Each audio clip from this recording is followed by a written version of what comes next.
Greetings, Toastmasters, honored guests. First of all, I want to welcome you all for coming here tonight. Hi, Dewart, great, you're here. I'm just going to say one thing right now. I'm really worried about this boat. It's going to tip over because all the weight is on this side. So I need a couple of bodies to even this out. Is Dan going to be sitting there? If I can move across in front of the camera, I'll do it. Okay, you can move in front, special permission to move in front of the camera. Art has asked, and he goes. Okay. There, okay, but don't anybody else get up, because then we might go the other way. All right, perfect. Great. Greetings. You are at, in case you wondered where you are at the Golden Speakers Toastmasters of Fairfield. We are located every Tuesday, 7:40 to 9:15 at the west side of the Hy-Vee store on West Burlington at the end of the ice cream aisle. So our viewers at home, we recommend that you combine your trips, come on down and have a visit, and bring your shopping list, because then afterwards you can take care of it all and we'll be good. We have some visitors here today. It's great, nice to have you here, and we like to have you actually stand and just give us your name and who or what brought you to Toastmasters. And I think I'll start over here with Dale. Yes. Okay. Stand and yeah. Hello, everybody. My name is Thao. I'm from Vietnam. And now I'm a graduate student in Hy-Vee University. My major is computer science. If you have any question about computer, feel free to ask me. And how did you hear about us? Actually, I have joined the Toastmasters one time in Korea when I was there. But at that time I was so busy, so I couldn't join frequently. So I like it. This day I want to join the Toastmasters again because I can arrange my work. So I find it on the internet because I heard that Toastmasters there are Toastmasters club everywhere. That's right. So that's not quite difficult to find on the internet nowadays. Yes, very good. Okay, well, thank you for coming. Good job. All right, Debbie. Familiar face here. Yeah, hello. Yeah, I'm now becoming familiar here, and I'm enjoying the Toastmasters Club. I'm David. I'm from Ethiopia. Great. All right.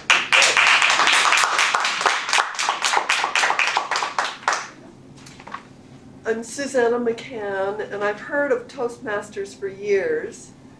And it was the event that you all put on at the library a few weeks ago that sort of precipitated me actually starting. Great. That was a very good word of the evening, precipitated. Precipitated.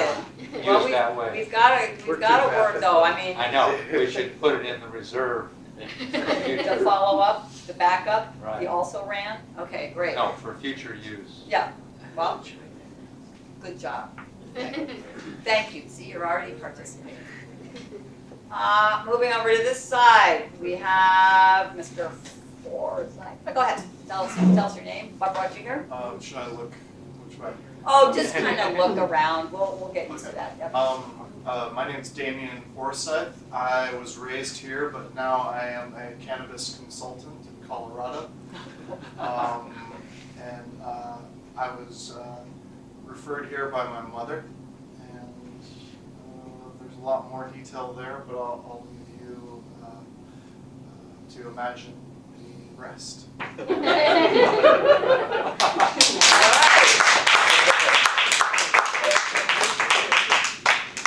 Well, I'm dying to make some sort of comment on that. There's so many options. Something about coming to Golden Speakers, you don't even need cannabis to get high. I mean, I'm just saying. But, so anyway, we're glad to have you. Glad to have all of our guests tonight. We actually have a very full meeting. We had a couple of people who had last-minute challenges to get here, so we apologize for starting just a little bit later than we normally would. We were usually right on the dot with 7:45 and moving along.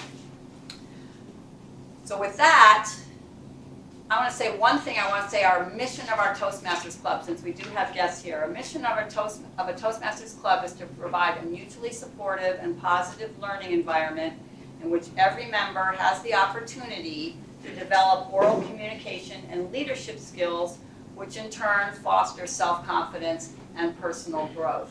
And something I read this week that was an interview between a Toastmaster, a longtime Toastmaster, very professional, and an interviewer said the top benefit with Toastmasters that he had found was confidence. And of course, confidence is something that bleeds into everything that you're doing. So it's a very transferable, consuming type of skill and program. All right, with that, I'm going to introduce our Toastmaster for the evening, Dan Craig.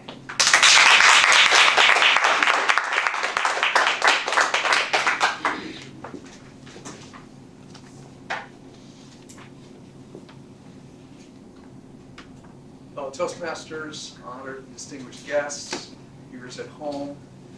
I'm your Toastmaster tonight, and my main job is to keep the meeting moving along. The first thing I'm going to do is introduce the various role players that keep us on track and assist as all the speeches are being given. The first person I'm going to introduce who's going to explain her role is Tabitha Sedgwick, who's the timer.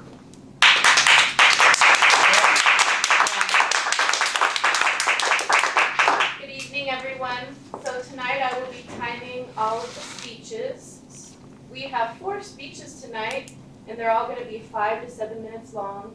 And what I'm going to do is, at 5 minutes, I will turn on the green light, and at 6 minutes, the yellow, and at 7, the red.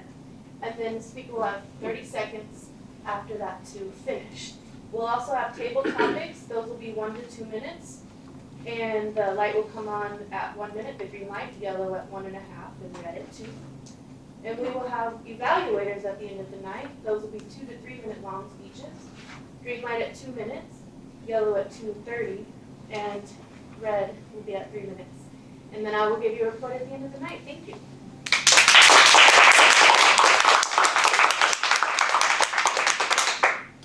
Our next role player is the grammarian, handled ably tonight by Art Atkinson.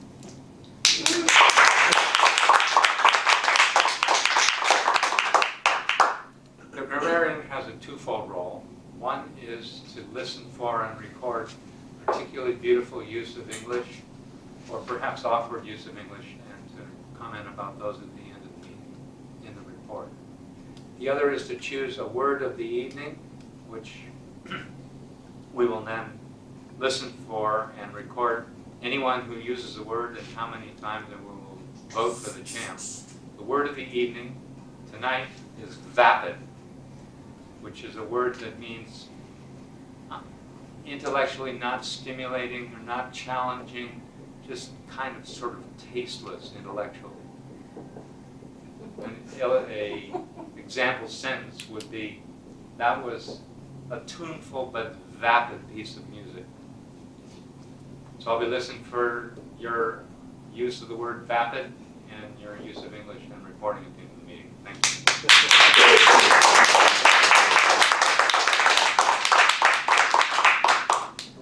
You know, Art, I have to say, I believe your choice of word was rather vapid. Dan gets number 1. And now Will Burns is going to run around and give us the explanation of the odd counter role.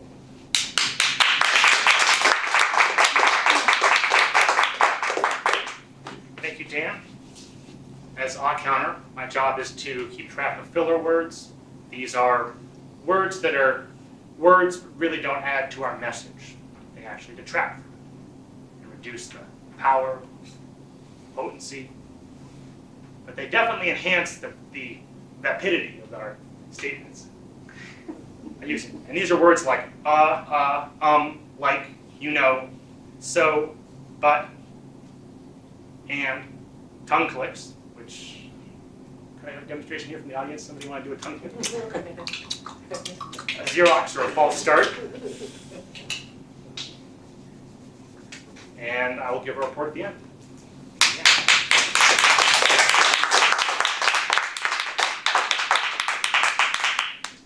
Two other role players we will hear from later. Our general evaluator is Jean Symington Craig, and then Art Atkinson will be back up to tell us a joke. Now it's time for us to begin the prepared speeches, and our first speaker is going to be Donna Lindley. Her evaluator is Art Atkinson. Art, please come and read the objectives for Donna.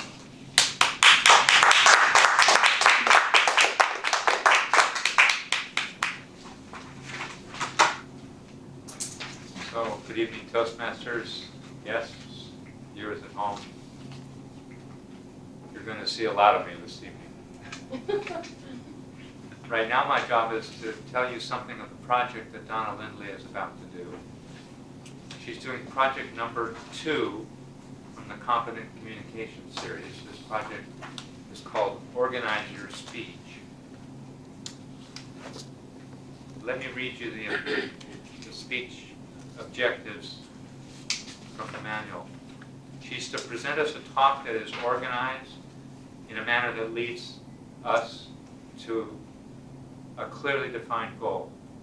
It needs to include, the speech needs to include a body, a conclusion, a beginning, body, and conclusion, major facts or ideas, and appropriate support material. She needs to move from the various parts with smooth transitions between the facts and the ideas.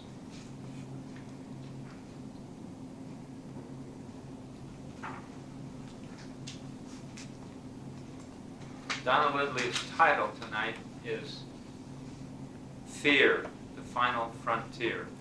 Donna has a BA in psychology. She's worked in the field of hospice. The rest of the title also is body, mind versus body. I'm sorry. Fear, the Final Frontier, mind versus body. That's important. Donna has a BA in psychology. She's worked in hospice for 17 and a half years. She's very interested in understanding human behavior and believes that true understanding results in compassion. Please help me warmly welcome Donna Lindley.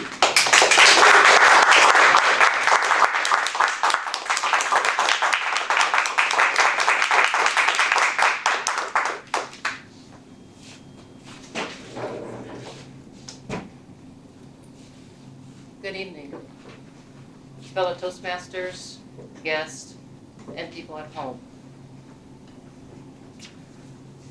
I've worked on several different issues in my life, and I'm real excited tonight to introduce you to the work of Dr. Peter Levine, a developer of somatic experiencing. Now, everybody struggles with something. And so I've normally have used my mind to resolve my issues. I've used affirmations, working on positive attitude. I've done energy work, meditation, aromatherapy. You know this town, every modality that exists. But there was just one thing that I just could not resolve. And I didn't even know what it was. Didn't even have a name to it. But years, I would avoid certain situations that would create fear. And so I end up just staying at home and not really enjoying my life because I didn't want to experience that fear. Then recently, I found out I have been suffering from post-traumatic stress disorder. Now, this is a very common disorder. A lot of people experience it.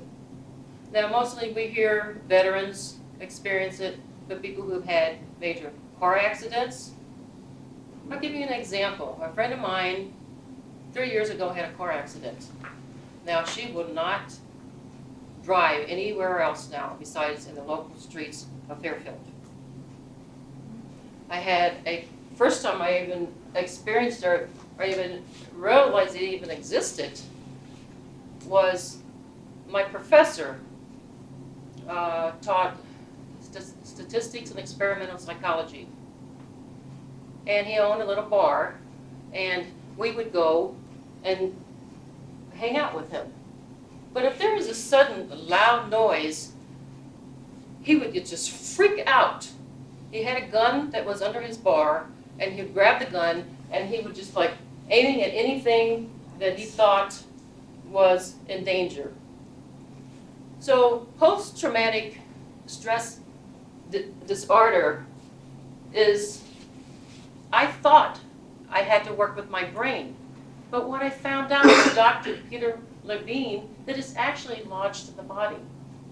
Dr. Levine has done years of study and years of work in this clinical situation of fear and trauma.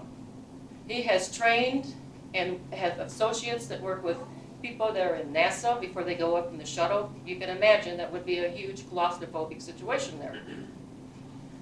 He has studied animals of prey. Animals do not experience trauma, and they're threatened daily. They're threatened with their life daily. And so what happens with animals is that when they experience a predator coming after them, they will, luckily, if they're lucky, they run away.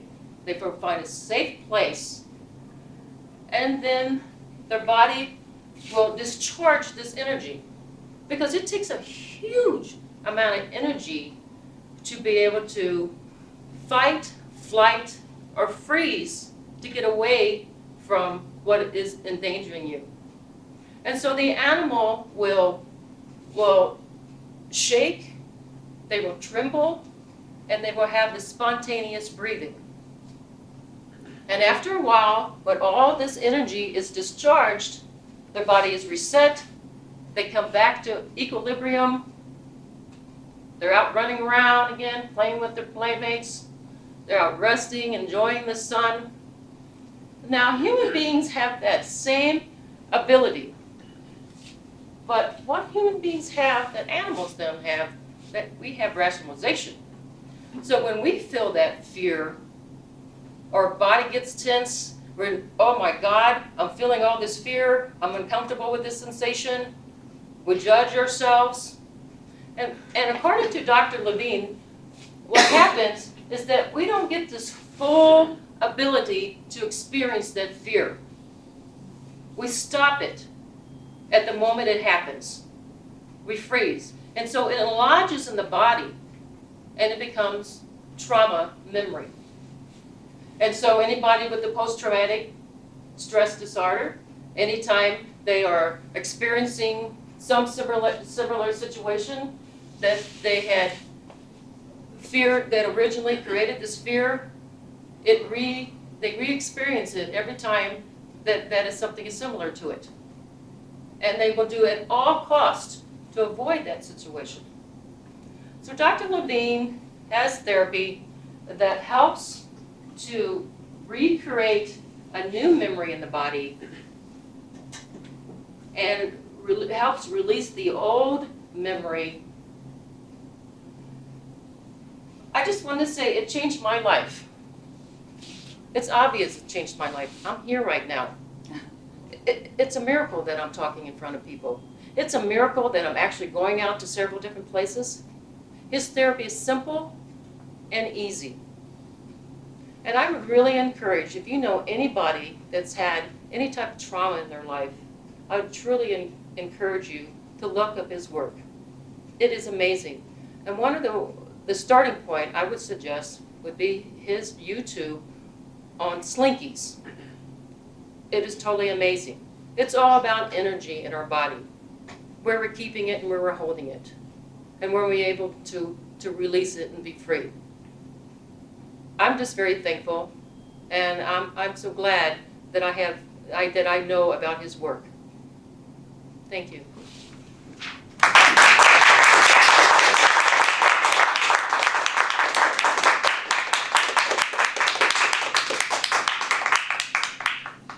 Okay, now let's take 2 minutes and evaluate the speaker.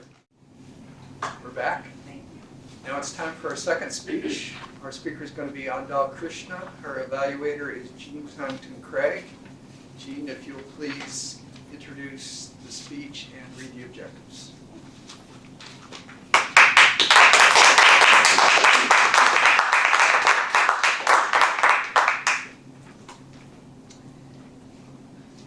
It is my great pleasure to evaluate Andal Krishna on her third Competent Communicator speech this evening, project number 3, called Get to the Point. For our guests, just so that you know, the initial, after you join the club, you have a series of 10 projects that produce progressively more advanced skills in speaking. And you determine what your content is, but you apply the objectives for each project to your content, and then you're evaluated on how successful you were at meeting those objectives. Will you nod does that make sense? Okay, thank you. Toastmasters that are already Toastmasters, you're nodding too? Okay, that's good. So that's what we're going to do here. Andal's going to be doing a project called Get to the Point, and the objectives for her, this is the third speech, this is relatively early on in her Toastmaster career, but her objectives are to select a speech topic and determine both its general and specific purposes, to organize the speech in a manner that best achieves those purposes, to ensure that the beginning, body, and conclusion reinforce the purposes, and to project sincerity and conviction and control any nervousness you may feel. So you can talk to Donna about that later. And strive not to use notes. Okay. Working mother of 2 and wife, Andal Krishna works all week and spends her free time embracing her culture, doing Bharatanatyam dance and classical music along with her kids. And now she is here to present her speech, My Dad's Golden Words. Please help me warmly welcome.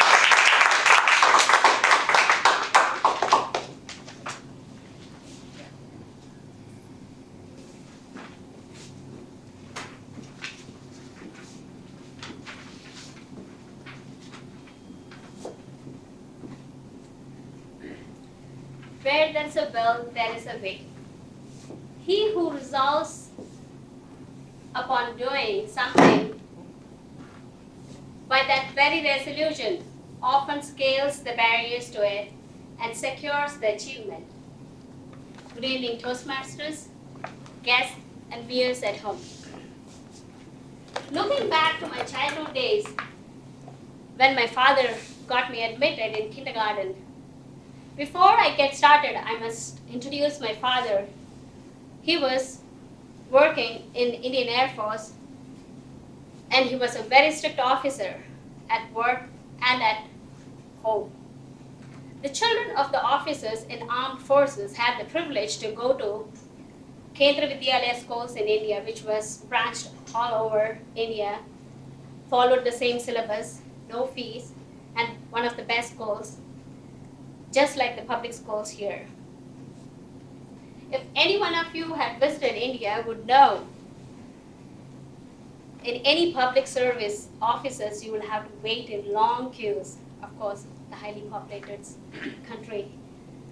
No queues, then you'll be pushed and pulled in the crowd and you'll be lost. I was waiting in the queue along with my dad to submit my school application. And after long wait, we got closer to our turn. My father noticed the man in front of him was taking out something out of his bag, which was wrapped in a newspaper, and handed over to the clerk along with the school application. Next, it was our turn, and my dad greeted the clerk and gave the application. Well, the man took the application and went through the application, and he nodded his head. Yes, sir, your daughter will be admitted. Now, you might be wondering, this way or this way? Yes, this is the Indian nod. The clerk looked at my dad as though he was still waiting on something from my dad. My dad asked him, "May I leave now, sir?" He said he was looking for his gift, rum bottle, which everyone gave for the admission. My dad was really mad. No rum bottle, no school admission. He got into an argument with this clerk and ended nowhere, and we left the place.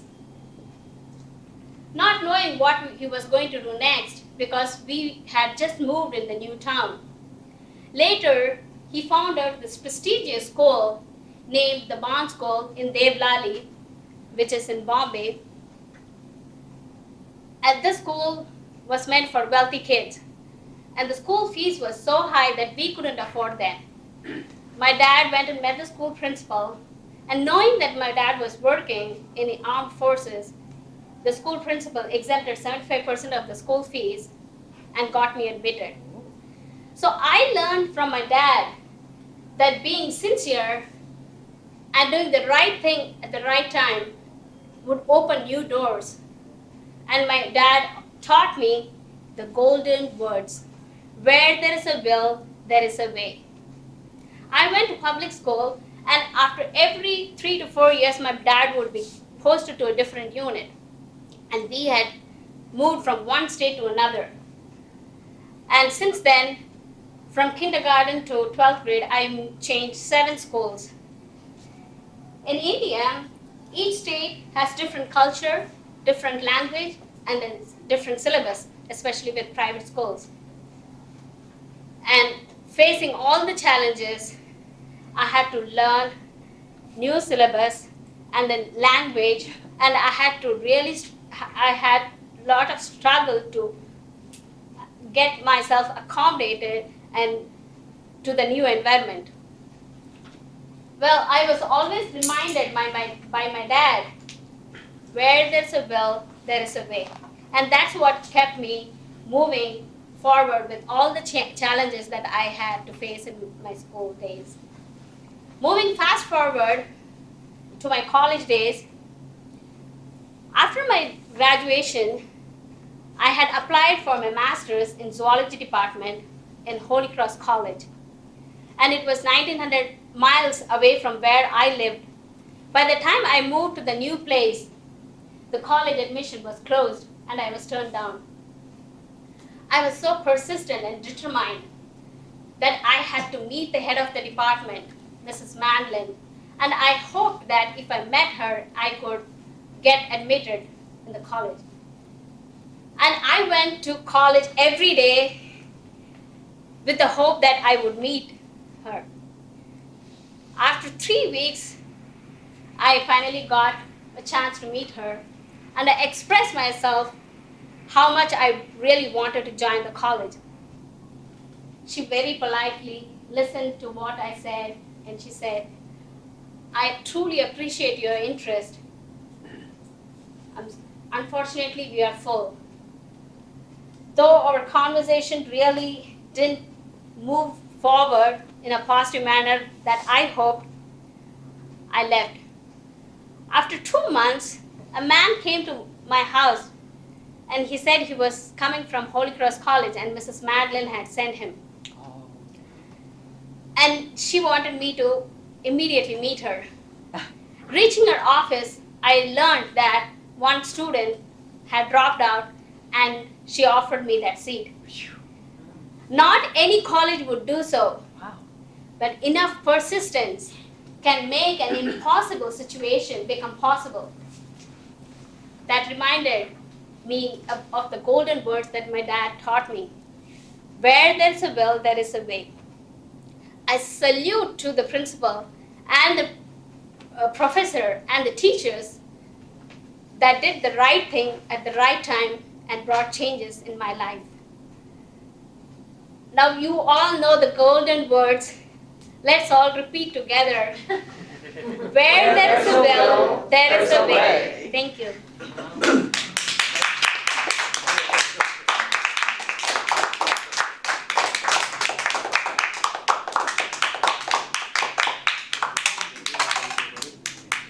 Now let's take 2 minutes and evaluate. Okay, welcome back. Our next speaker is going to be Emery Styron, and it's my pleasure to be his evaluator. I'm going to read his objectives.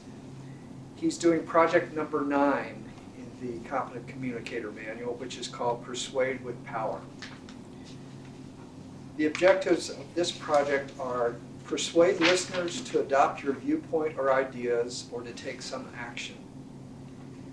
Appeal to the audience's interests. Use logic and emotion to support your position. Avoid using notes. It's 5 to 7 minutes.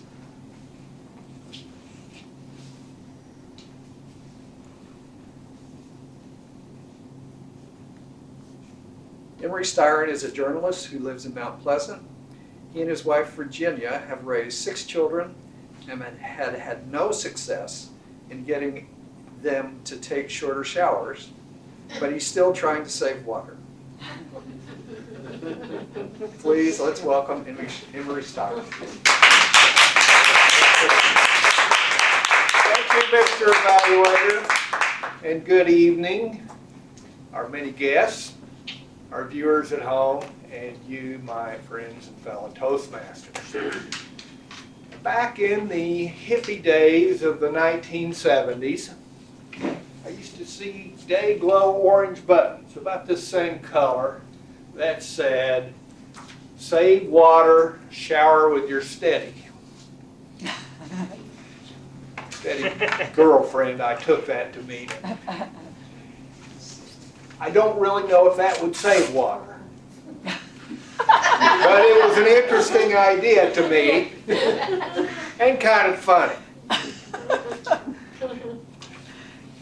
But this is a serious subject, and the need for water conservation really wasn't a joking matter back then, and it's even less so today. And you might ask the people of Flint, Michigan, or California to see what they think about that. Water conservation is a global problem. One thing I like about this club is that we have such a diverse membership, and we have many people here who are from countries that may be less developed than the United States. And I would like to ask you from, say, Ethiopia or India, have you encountered in your home country problems with water shortages, water quality? Almost every other day. Almost every other day, yeah. Yes. The World Wildlife Fund tells us that 1.1 billion people face water shortages all the time. 2.7 billion people face water shortages at least once a month. And within the next 10 years, 2/3 of the world's population are likely to face water shortages. So it's a serious problem. I would like to persuade you tonight that there is something you can do about it and to take some action. But let's talk first about the scope of the problem, some of the causes, and then what we can do. Let's start with the scope. I've already given you some statistics. I'll give you a couple more. We talked about California. NBC News of the Bay Area reported that if it rained 1 inch a day, every day for 13 years on Oakland and San Francisco, that would not be enough water to make up California's water deficit. We've all heard the news. We know what's going on in Flint, I think. If you remember 2 years ago, Atlanta, Georgia, another major metro area, was within 90 days of running out of water. They had to stop filling up swimming pools and outdoor watering. It's a big, big problem. And where did it come from? Let's talk about causes. Again, according to the World Wildlife Fund, there are 3 causes: population growth, rapid industrialization, and agriculture. We live in Iowa, we've got to love agriculture, but it takes 70% of the world's accessible water. We've all got to eat, and we have to farm, but we've got to eat smarter and farm smarter. And the other cause is us. You, me, everybody. It's our habits, it's our attitudes. Dr. Robert Glennon, a professor from the University of Arizona, says that we don't value water because we really don't pay anything for it. We're spoiled, especially here in the United States. We turn on the tap and out gushes this endless supply of drinkable water. And it costs us less than our cable TV or our cell phone. He says if we put the appropriate price on water, we might value it more. I believe that's true. Do you? So what can we do? One place to start is ourselves. You've all read the list. There are many, many things we can do in our personal lives to use water more responsibly. I'll just list 3 or 4. 1, fix those leaky toilets and faucets. They can use up to 10 gallons a day on the average. 2, install low-flow shower heads. They can save up to 15 gallons of water on a 10-minute shower. And a word about the 10-minute showers, you don't need them. As I've told to my kids, with no success, turn on the water, get wet, turn off the water, soap up, turn on the water, rinse off, turn off the water, get out, you're done. 3, and yuck alert, install low-flow toilets. Fix the leaks. If nothing else, put a brick in the tank to displace some of the water. Does it make sense to use 2.2 gallons for a low-flow toilet, 7 gallons for an old-fashioned toilet to flush away a tiny few ounces of liquid waste?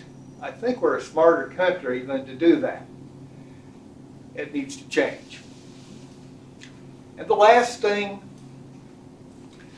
let's support leaders who will take water responsible actions globally, nationally, and globally.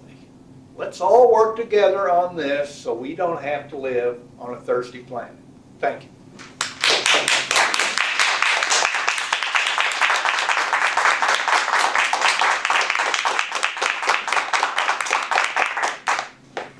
Let's take our 2 minutes and give some feedback to Emery. We're back. Our final speech is going to be by Will Burns. His evaluator tonight is Duard Straub. Duard, if you would please come up and read the objectives for Will's speech. Almost did the very best.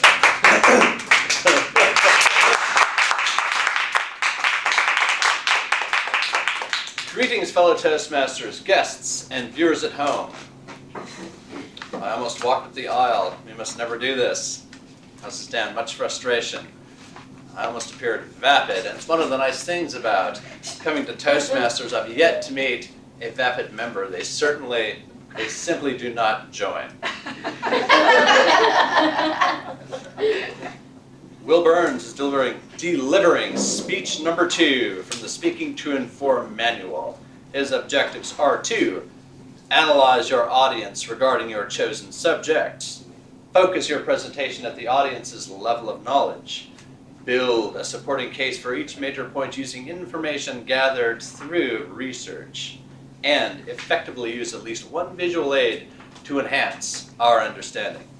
Will enjoys good cheese, exotic wine, and fine company. Today he will give you tips to improve your Epicurean experience. The title of his speech is Delicious, a Cheesemonger's Tale. Please join me in warmly welcoming Will Burns.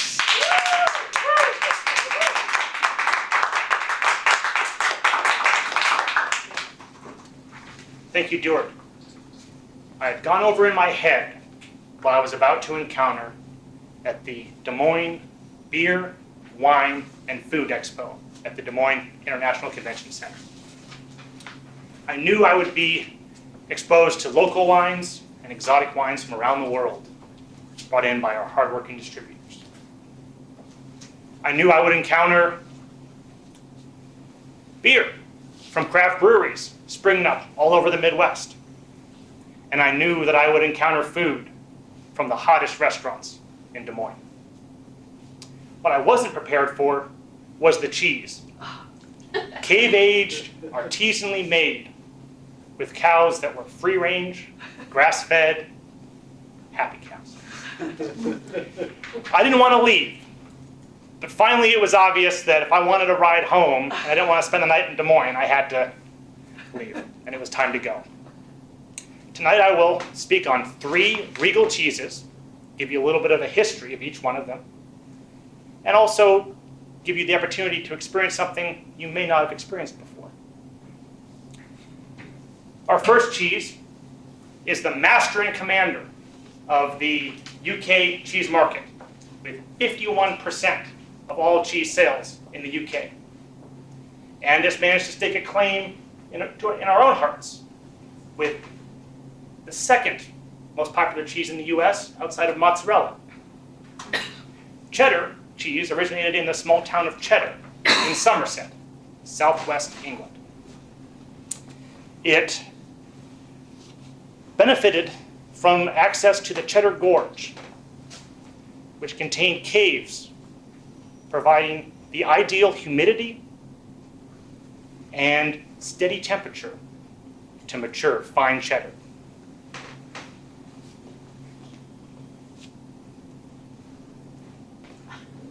Now, here in Iowa, we are quite used to orange-colored cheddar from our northern Wisconsin neighbors. This color is the result of annetto and paprika, and was done for 2 reasons.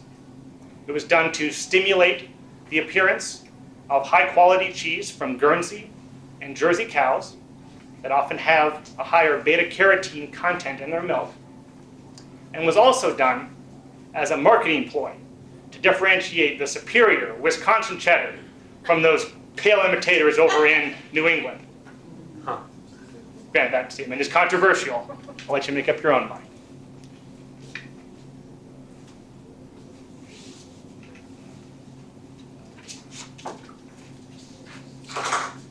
Next, we have a cheese known in the 8th century as the king's cheese.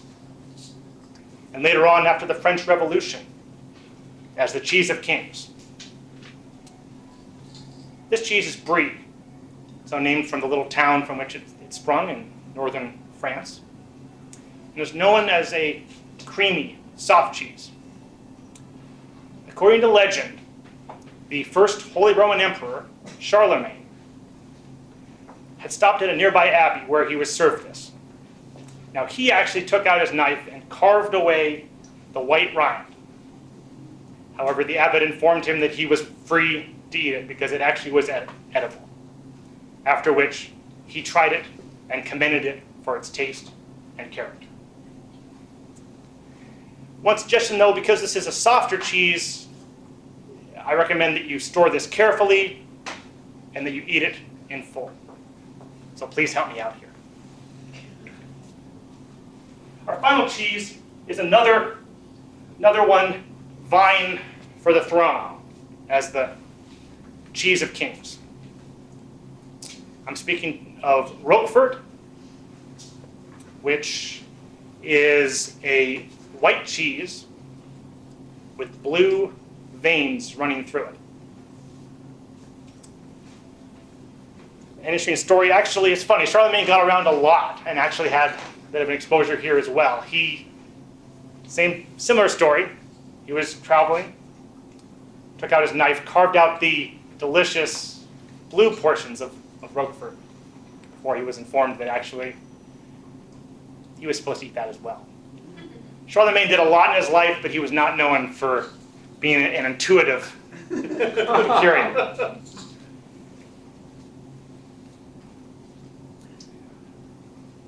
Now, according to legend, Roquefort came into being because a young lad was eating his simple lunch of bread and sheep's milk cheese while he rested in a nearby cave. As he was eating his lunch, he noticed a pretty young lass walking in the road nearby. So he rushed out to greet her, giving no more thought to his lunch.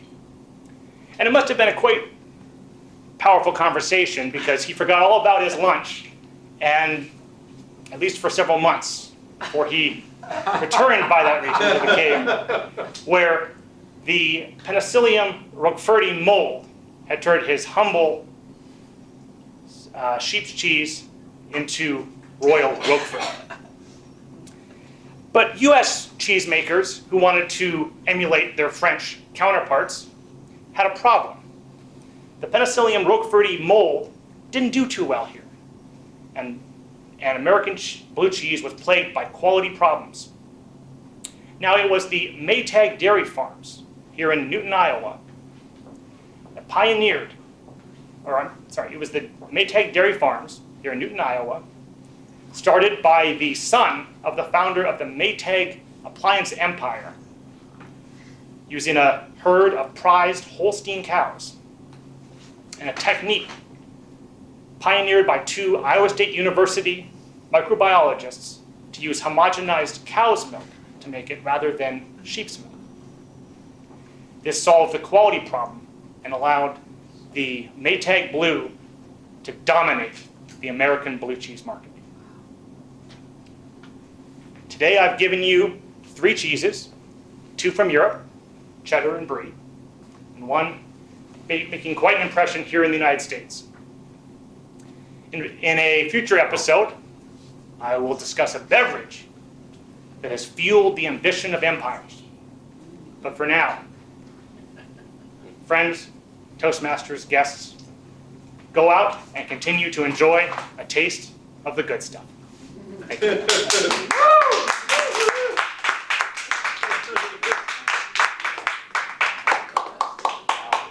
Wow. Can he present again next week? Let's take 2 minutes to evaluate Will's speech. And we're back. Now we come to the section of the meeting where we will have the evaluations.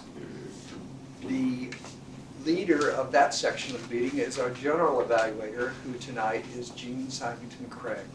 Please welcome Jean.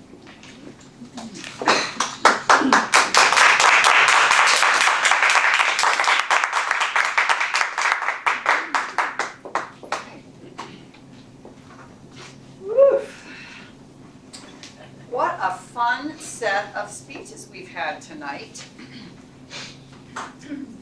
I'm now slightly fighting blue cheese breath. It's a pleasant experience, actually. Really great speeches. This ran the gamut of all kinds of content. And again, that's what Toastmasters is. We have specific objectives and skills that we're working on, but you are working with your content that you want to work with. now we'll be evaluating how well each speaker did relative to the objectives that were outlined by their evaluator to the audience and is outlined in that project. So each evaluator is going to come up and see how successful and make comments on things that the speaker could have done to be more successful with meeting those objectives, and also some things that the speaker did really well, that the evaluator enjoyed. So this is all about supporting each other. Being an evaluator, it's your opinion. So if you're listening to this and you're the speaker, you are just listening to what this particular person had to say. If you hear it more than once over several different kinds of evaluations, that really means, yeah, that's something I ought to work on. Okay. Our first evaluator for tonight, evaluating Donna Lindley's speech, is Art Atkinson.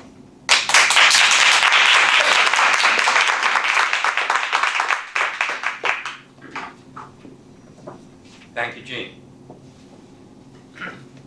So, especially Donna, guests, Toastmasters, viewers at home. Donna's a brave woman. She opened up her 10-project Competent Communicator series of talks with a blisteringly revelatory discussion of trauma that she had undergone and where it had led her, and she gave a brilliant icebreaker about a month ago. She followed it up tonight with an intensely important discussion of how post-traumatic stress disorder can lead to fear reactions that can be solved by intellectual processes. What I really liked about her talk was the clarity that she has about her topic and just the completely smooth delivery. It may have been a memorized speech. Did you memorize it? Yeah. It was delivered without any hesitation. She knew her topic intimately, and she gave us an in-depth discussion of what this particular therapeutic technique that she's discovered can accomplish.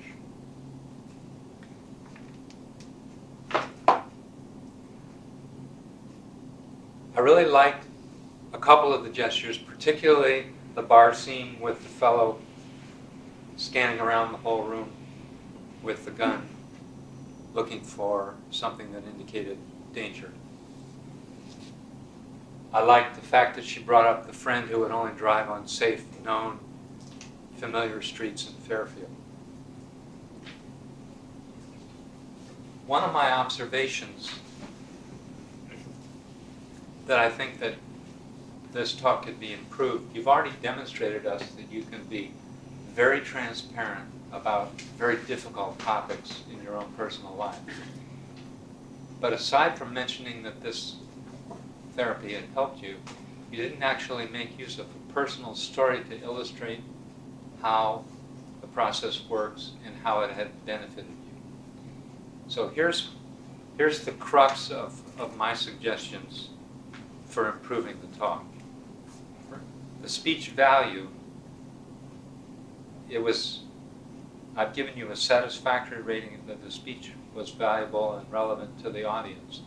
The way it could have been made more directly relevant to us would be to ask, do you find yourself avoiding certain kinds of situations that bring up fear, irrational fear?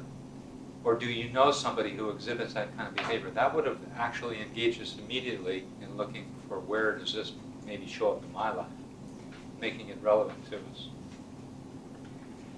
I would have, if I'd been you, emphasized more the mind versus body theme that was part of your title.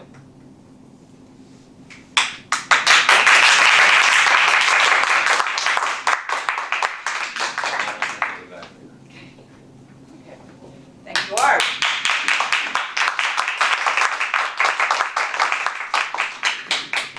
Okay, for our guests, I forgot to bring this up. Somebody's looking, what is somebody's looking? Now I ran away. What is it? This clapping, so we've talked about this, those of you who heard. But if you're new, you wonder what all this clapping is. Well, first of all, how you do it, you put your hands together like this. And who wants to demonstrate good clapping? Tabitha, you've got it? Good. Enthusiastic, upbeat. What is, not that we want to focus on this, this is a little vapid, perhaps, type of clapping. Who wants to demonstrate not the clapping? Well, now, Tabitha, I know you've got it, but no, Dewar, that's not it. Yes. Let's get on with it. Bob. Yeah, this is like, okay, all right. Or waiting until you're the last one to clap and everybody's already stopped and you go. Which is really bogus. Okay. So that's how we support our speakers and our role players is we give them that clapping. What happened with Art just there is Art was doing on a roll with a good evaluation, but he was over time. And so if you're over time, you are politely clapped off. That's the polite way as opposed to the hook. We used to have the hook, and the chiropractors loved it because we were sending them customers. But so we're not doing that anymore. So that's what that clap is. Thank you, Art, for demonstrating what happens when you go over time. Appreciate that. Who is next? Yes. The Toastmaster has asked me to remind you guys that we need to do a vote on our speakers. They were all excellent. So Tabitha, as our timer, would you please tell us the speakers who qualified? All 4 speakers qualified. That was Donna, Andal, Emery, and Will. So Donna, Andal, Emery, and Will. Okay, and so you have a little strip of paper, and this is like our Toastmaster Chad. And on the place where it says speaker, just underneath that, put your name. Not your name. Unless you're one of the speakers, of course, and then you can put your name. But put the name of the speaker that you felt was your best speaker for the night, and then hold it up and we'll have someone collect. Good? All right. Our second evaluator for the night is me, Jean Symington Craig, evaluating Andal. Andal's speech, this is and fellow Toastmasters and honored and esteemed guests and viewers at home, and particularly Andal. I am so proud of Andal tonight because she has been working on her voice being bigger than who she is. So she's kind of small, and sometimes and fear can grab in here and make you not talk as well. I thought she did an excellent job projecting her voice all the way to the back. Don't you agree? Yes. Yes. Let's just give her a good round of applause. Sometimes you have personal objectives that you want to work on. So that was one I was very excited on for her. So I'm going to read the objectives, the questions from the manual so you can see what the objectives are, how Toastmasters wants us to evaluate. So the general purpose of the speech, I thought it was clear. She said right at the beginning, this is where there's a will, there's a way. She gave a quote. To me, that was, we're going to be inspired here. The specific purpose of the speech was clear. Here was the one thing, this kind of speech has, the requirement is that you have a one sentence, after you have this sort of sweeping general purpose, you have a one sentence specific purpose. And it should be worded from the audience's viewpoint, should be specific, and it should be attainable. So what does that mean? So in this case, I'm going to make just a suggestion. If I were doing Andal's speech, she could do it any one of ways. After she gave that overview with the quote and Father's words like that, and she could say, after hearing my speech, this would be the one sentence, after hearing my speech, you will be inspired to persist and be creative to accomplish all of your goals no matter what. That would be the specific purpose that you're going to talk about. How do you achieve goals? And then I call that a frame. That's a frame. And then she goes right into her stories and goes right back along. Like, but now as an audience, I know where we're going. Okay. Speech organization, support of this speech's specific purpose. I'm going to presume that she had that in there. I think it was implied, it just wasn't stated. But I thought the speech really supported that. The main points and the supporting material contributed. I thought everything reinforced. She had repetition of the theme throughout the speech. Where there's a will, there's a way. That was very powerful. It kept reminding us what the structure was for the speech. She appeared very confident and sincere with minimal nervousness. I didn't see any nervousness. Okay. And she didn't rely on notes at all throughout the speech. So what could she have done to make the speech more effective? Well, basically, I'm just going to say from the project's perspective, to add that frame, add that specific purpose so the audience knows it may be a kind of a talk like will. So as a result of my speech, you're going to know that much more about famous cheeses and how to really enjoy them, and then launch right in. But what I really liked was the repetition of the theme, her vocal projection, and the clear stories with the supporting backgrounds. Really well done. I guess I'll shake my own hand.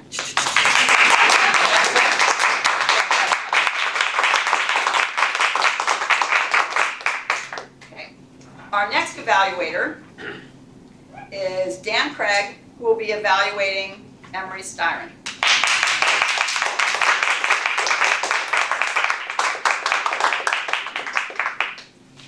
Madam General Evaluator,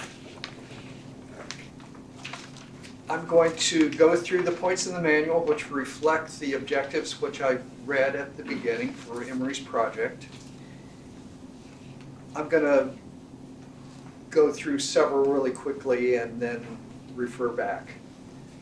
One it asks, was the speaker's appeal phrased in terms of the audience's self-interest? Did the speaker use facts and logical reasoning to support his or her views? Did the speaker properly use emotion? Was the speech organization effective?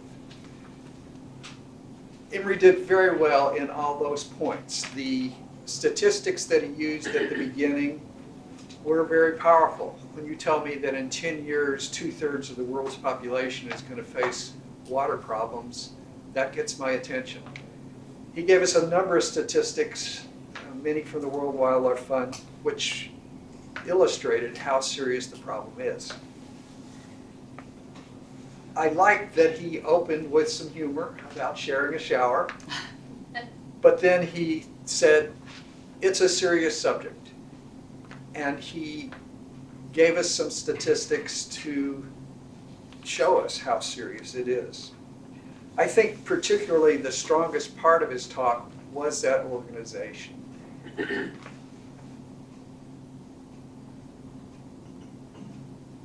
After he had given us the stats, he said, I would like to persuade you tonight that there's something you can do about it. I really like that. He tells us where he's going. He's painted a bleak picture really quickly. He's telling us there's something you can do about it. I'd like to tell you. He said, first, let's talk about the problems. Then he talked about the 4 practical solutions. So a very, very strong organization.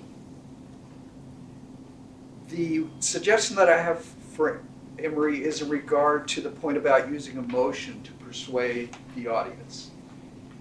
I think that was done certainly indirectly when you, as I say, when you give out those statistics and ask people if there are problems in their countries or talk about California and Atlanta, you're certainly painting a picture that makes people feel like something ominous is about to happen. But I thought it'd be even more effective if you personalize, maybe ask someone, imagine you got up in the morning and nothing came out of the tap. And the same thing happened every day for 2 weeks. Imagine what your life would be like. And then you can start to understand what a major portion of the world has dealt with or will be dealing with. I think that would key your emotions a bit more that way. But all in all, a very nicely organized talk. and I wrote at the bottom, excellent, I'm persuaded. Thank you.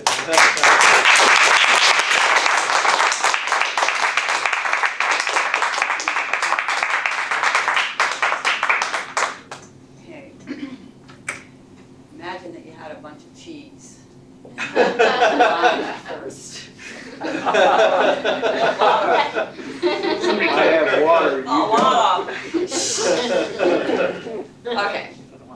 Our final evaluator is Mr. Deward Straub, who will be evaluating Will Burns.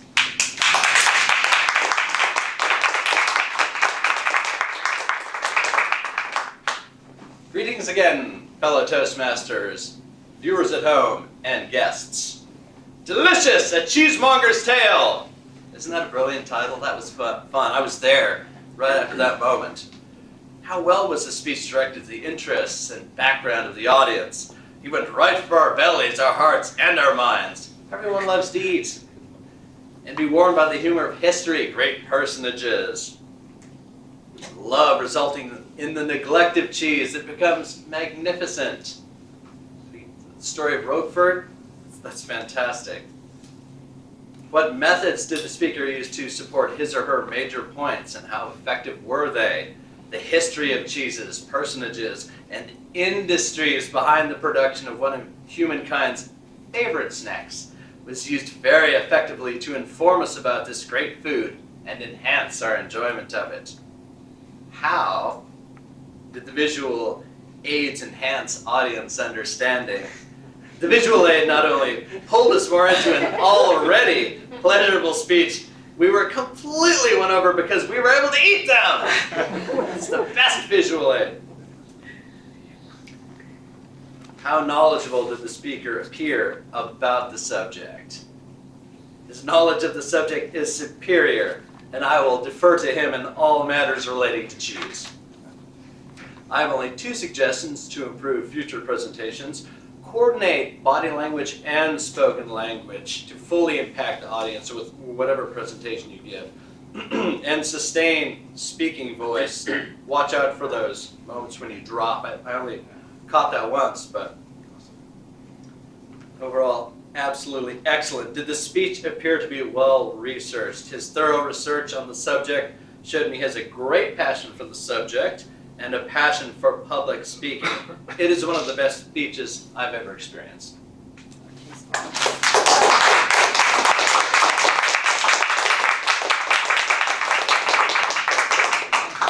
agree. Madam Timer, we have 4 evaluators. Could you tell us, please, which evaluators qualified? We had 4 evaluators. Jean, you qualified. Dan qualified, and Dewar also qualified. Okay. Only time ever. Okay. Dan, Jean, Dewar. Good. Let's move ahead and have our reports from our speakers. I think it was anything but a vapid evening. Our first report will be from our timer, Tabitha Sedgwick. 1-minute report.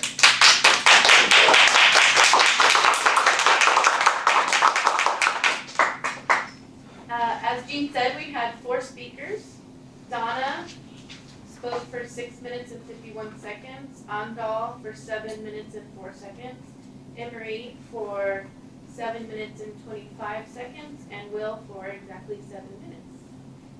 And for our evaluators, Art spoke for 3 minutes and 41 seconds. Jean for 3.5 minutes. Dan for 2 minutes 46 seconds. And Dewar exactly 2 minutes. Thank you. Great.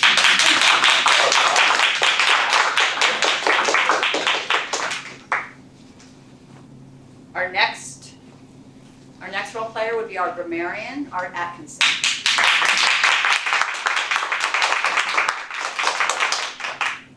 So tonight's word of the evening, vapid, actually got used once by Dan, once by Will, in the form of vapidity, twice by Dewar, once by Jean.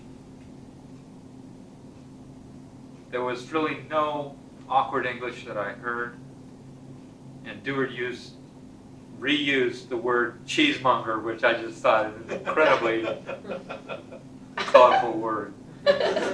Oh, Emery had a great phrase in his wrap-up, a thirsty world. Jean had a great phrase, Andal was succeeding in having a voice bigger than she is.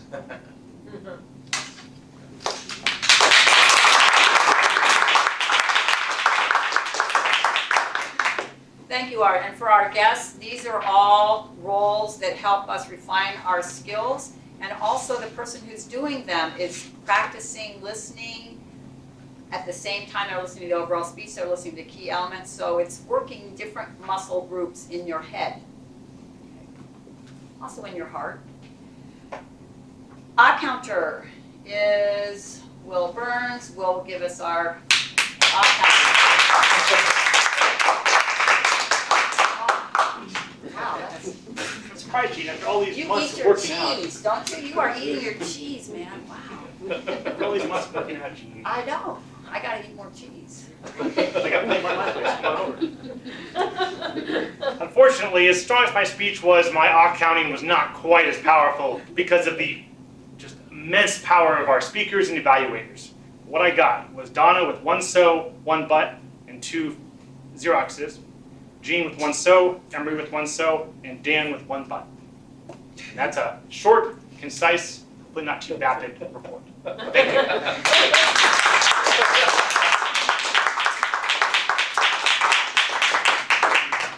No, we actually do emphasize firm, confident handshaking. And I actually shake hands with Andal sometime. She has one of my gold standard handshakes, in my opinion. Okay. You don't need to charge members. Let's see. Oh, now we get to have a joke from our joke master, Art Atkinson. Tonight's theme, which hasn't really come out at all, was from a quote about Harry Houdini, and it was mystery and magic. For a while, Houdini used a lot of trapdoors in his act, but he was just going through a stage.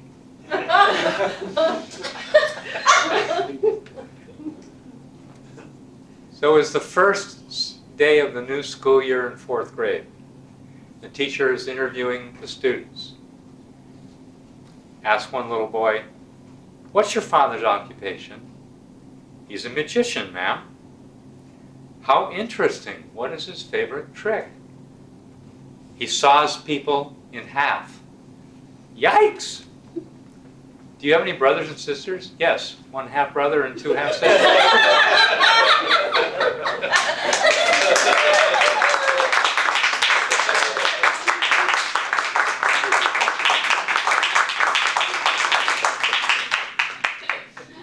Some really good joke masters in the last several weeks. I don't know what's happening. Some levels going up. Okay, well, we are out of time. So as a general evaluator, I am just going to say I normally would be evaluating the evaluators. That's another muscle that you get into. But I'm just going to say, emphasize for Art, try to use the manual and use the questions in the manual, because that is how the audience finds out what Toastmasters International considers the key questions to ask in terms of determining whether the speaker has met the objectives. So that would be a suggestion for Art, but was very enthusiastic and very positive, and a great idea to ask the question of the audience about engaging them with fear. Dan and Emery, Dan did use the manual's objectives and gave specific examples. That's another important piece. It doesn't just say he used good content, it'll say content was excellent, and he'll give specific examples of that shows that he was very much listening to that speaker's speech. And he gave a good example, good suggestion, more emotional, maybe some more emotional content. Didn't really have a suggestion for Dan.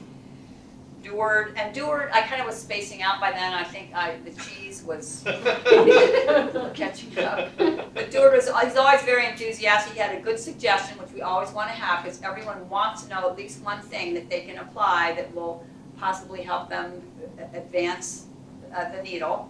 So the vocal, making sure Will doesn't go down in his speaking. So did you use the manual objectives? Okay, perfect. All right. So that's a quick rundown on the general evaluator's report. I'm going to go ahead and turn it back over quickly to our Toastmaster, who will announce the awards for the evening.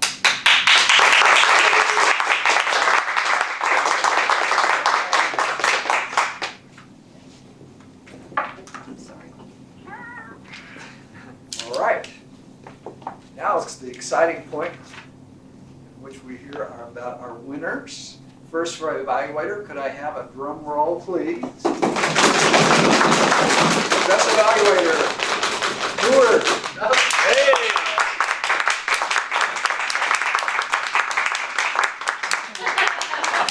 Don't look so happy,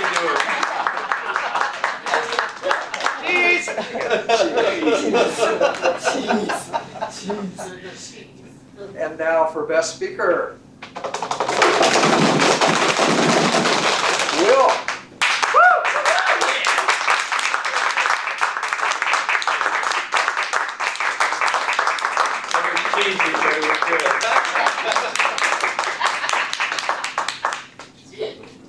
Now let me call back our club president, Jean Symington Craig. Okay, great.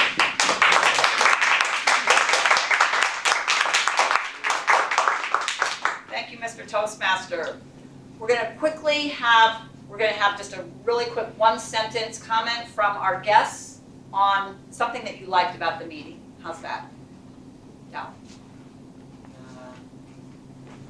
I think I like the meeting that every people are very confident to talk about their topic, and the topic is very organized and well prepared. Okay. And the evaluators work very strictly and also very, very good comments. Good. Thank you. That's great. I really enjoyed the content of all the talks. I thought it was fascinating and quirky, it suited the personalities of the people, and I've just appreciated that a lot. Great.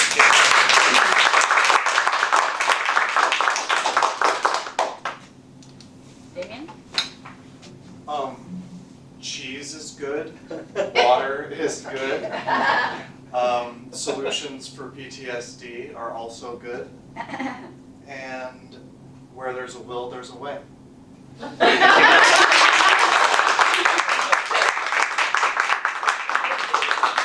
Final last week.